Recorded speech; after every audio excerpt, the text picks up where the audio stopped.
অল্প সময়ের মধ্যে একটু অন্যরকম ব্রেকফাস্ট বানাতে চাইলে এই রেসিপিটা বানাতে পারেন। শুধুমাত্র ডিম ও ময়দা থাকলেই ঝটপট নাস্তাগুলো খুব সহজেই বানিয়ে ফেলতে পারবেন, আর খেতেও হবে ভীষণই টেস্টি। আসসালামু আলাইকুম বন্ধুরা, কিচেন বাঙালিয়ানা চ্যানেলে আপনাদের সবাইকে স্বাগত জানাই। সবার প্রথমে একটা মিক্সিং বোলের মধ্যে 1.5 কাপ পরিমাণ ময়দা নিয়ে নিচ্ছি। আপনারা চাইলে নাস্তাগুলো আটা দিয়েও বানাতে পারেন। এবার এই ময়দার মধ্যে দিয়ে দেব স্বাদমতো লবণ, আর তার সাথেই দিয়ে দেব চিনি দিলে কিন্তু নাস্তাগুলো খেতে ভীষণই টেস্টি হয়।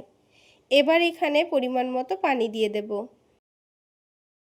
এখানে ময়দা মাখা বেলার কিন্তু কোনো রকম ঝামেলা নেই। প্রথমে অল্প একটু পানি দিয়ে হ্যান্ড উইক্সের সাহায্যে মিশিয়ে নিচ্ছি। আর ব্যাটারটা তৈরি করে নেওয়ার সময় দেখবেন বারে বারে অল্প অল্প করে পানি দিয়ে তৈরি করে নিলে ব্যাটারের মধ্যে কিন্তু একটুও দলাভাব থাকবে না। আর একেবারে পানিটা দিয়ে ব্যাটারটা তৈরি করলে কিন্তু এই ব্যাটারের মধ্যে অনেকটা দলাভাব চলে আসতে পারে। তাই বারে বারে অল্প অল্প করে পানি দিয়ে ব্যাটারটা তৈরি করে নিতে হবে। তাছাড়া একেবারে পানি দিয়ে দিলে দেখবেন ব্যাটারটা কিন্তু অনেকটাই পাতলা হয়ে যেতে পারে। তো দেখুন কিছুক্ষণের মধ্যে কিন্তু ব্যাটারটা আমি খুব সুন্দর করে তৈরি করে নিয়েছি।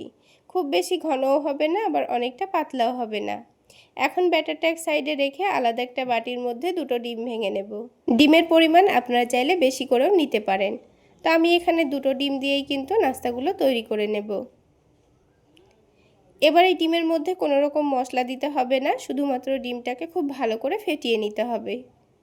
তো একটা কাঁটা চামচ দিয়ে ডিমটাকে দেখুন খুব সুন্দর করে ফেটিয়ে নিয়েছি। এখন যে ময়দার ব্যাটারটা তৈরি করে রেখেছিলাম সেই ব্যাটারের মধ্যে ডিমটাকে ঢেলে দেব। প্রথমে এইভাবে ফেটিয়ে নিলে কিন্তু ব্যাটারটা তৈরি করতে খুবই সুবিধা হয়। আপনারা চাইলে ডাইরেক্ট ডিমটাকে এইভাবে ব্যাটারের মধ্যে ভেঙেও দিতে পারেন। এবার আবারও হ্যান্ড উইক্সের সাহায্যে ব্যাটারটাকে খুব সুন্দর করে ডিমের সঙ্গে মিশিয়ে নেব। তো দেখুন কিছুক্ষণের মধ্যেই কিন্তু খুব সুন্দর করে মিশিয়ে নিয়েছি। এবার একটা চামচ দিয়ে আমি আপনাদের ব্যাটারের ঘনত্বটা দেখিয়ে দিচ্ছি। দেখুন ঠিক এই রকম ঘনত্বের ব্যাটার তৈরি করে নিতে হবে। খুব বেশি পাতলাও হবে না, আবার অনেকটা ঘনও হবে না। এবার নাস্তাগুলোর জন্য ভেতরের একটা দুর্দান্ত স্বাদের পুর তৈরি করে নেব। তার জন্য 2 টেবিল চামচ সয়াবিন তেলের মধ্যে 1 টেবিল চামচ মতো আদা রসুন বাটা দিয়েছি। এবার এই আদা রসুনের কাঁচা গন্ধ যাওয়া পর্যন্ত খুব ভালো করে ভেজে নেব।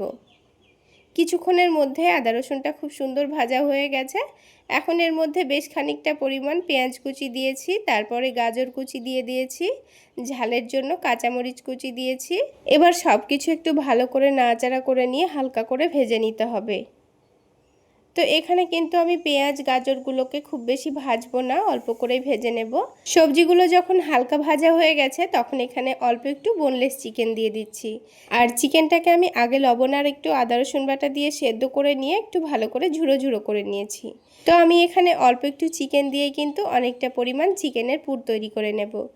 তো এবার সব কিছুর মধ্যে স্বাদ মতো লবণ, অল্প একটু ভাজা জিরা গুঁড়ো আর সয়া সস দিয়ে দিয়েছি। তারপর আবারও সব কিছু একটু ভালোভাবে নাড়াচাড়া করে মিশিয়ে নেব। তারপর এখানে 1 টেবিল চামচ মতো কর্নফ্লাওয়ার পানির মধ্যে গুলে নিয়ে দিয়ে দিয়েছি। যেহেতু চিকেনটা আগে থেকে সেদ্ধ, তাই রান্নাটা করতে কিন্তু খুব বেশি সময় লাগবে না।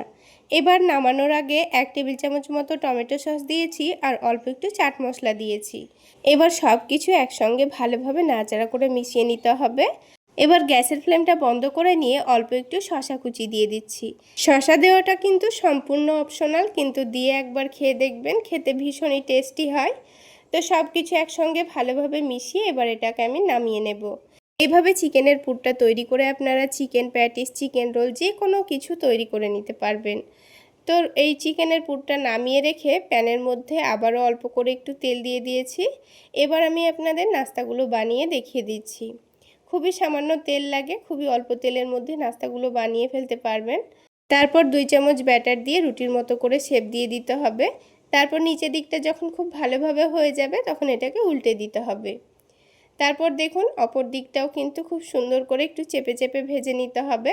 2 দিকটাই কিন্তু খুব সুন্দর কালার চলে আসলে আমি আবারও এটাকে উল্টে দিয়েছি। এখন কিন্তু পরোটাটা খুব সুন্দর আমাদের ভেজে নেওয়া হয়ে গেছে।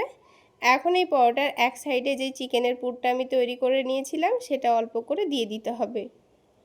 তো পরোটাগুলো ভেজে তুলে নেওয়ার পরেও কিন্তু আপনারা এটাকে এই সাইডে দিয়ে রোল করে নিতে পারেন। তো আমি প্যানের উপর থেকে এটাকে রোল করে নিচ্ছি। তো যেইভাবে আমরা পাটিসাপটা পিঠা তৈরি করার জন্য ফোল্ড করে নিই, ঠিক সেইভাবে এটাকে ফোল্ড করে নিতে হবে। আর দেখুন রোলটা কিন্তু খুব সহজেই তৈরি হয়ে গেল। তো একটা রোল কিন্তু আমাদের তৈরি করা হয়ে গেল। তাহলে দেখলেন তো বন্ধুরা, কত অল্প সময়ের মধ্যে আমাদের চিকেন রোল তৈরি করা হয়ে গেল। কোনো রকম মাখা বেলার ঝামেলা ছাড়াই কিন্তু খুবই অল্প তেলের মধ্যে খুবই সহজে বানিয়ে ফেলতে পারবেন। আর খেতেও কিন্তু ভীষণই টেস্টি হয়। ঠিক একইভাবে আমি সবগুলো রোল তৈরি করে নিচ্ছি। তাহলে বন্ধুরা, আজকের এই মাখা বেলার ঝামেলা ছাড়া চিকেন রোল রেসিপিটি আপনাদের কেমন লাগলো অবশ্যই কমেন্ট করে জানাবেন। আর ভালো লাগলে একটা লাইক শেয়ার করে দেবেন। আর আমার এই সহজ রেসিপিগুলো যদি ইউটিউব চ্যানেল থেকে দেখে থাকেন, চ্যানেলটি সাবস্ক্রাইব করে দেবেন। আর ফেসবুক পেজ থেকে দেখে থাকলে পেজটি ফলো করে দেবেন। তো দেখুন, কত অল্প সময়ের মধ্যে সবগুলো নাস্তা আমার তৈরি করা হয়ে গেল। আর একটা নাস্তা আপনাদের ভেঙেও দেখিয়ে দিচ্ছি, দেখুন। তাহলে বন্ধুরা, আজকে এই পর্যন্তই। সকলে অনেক বেশি ভালো থাকবেন, সুস্থ থাকবেন।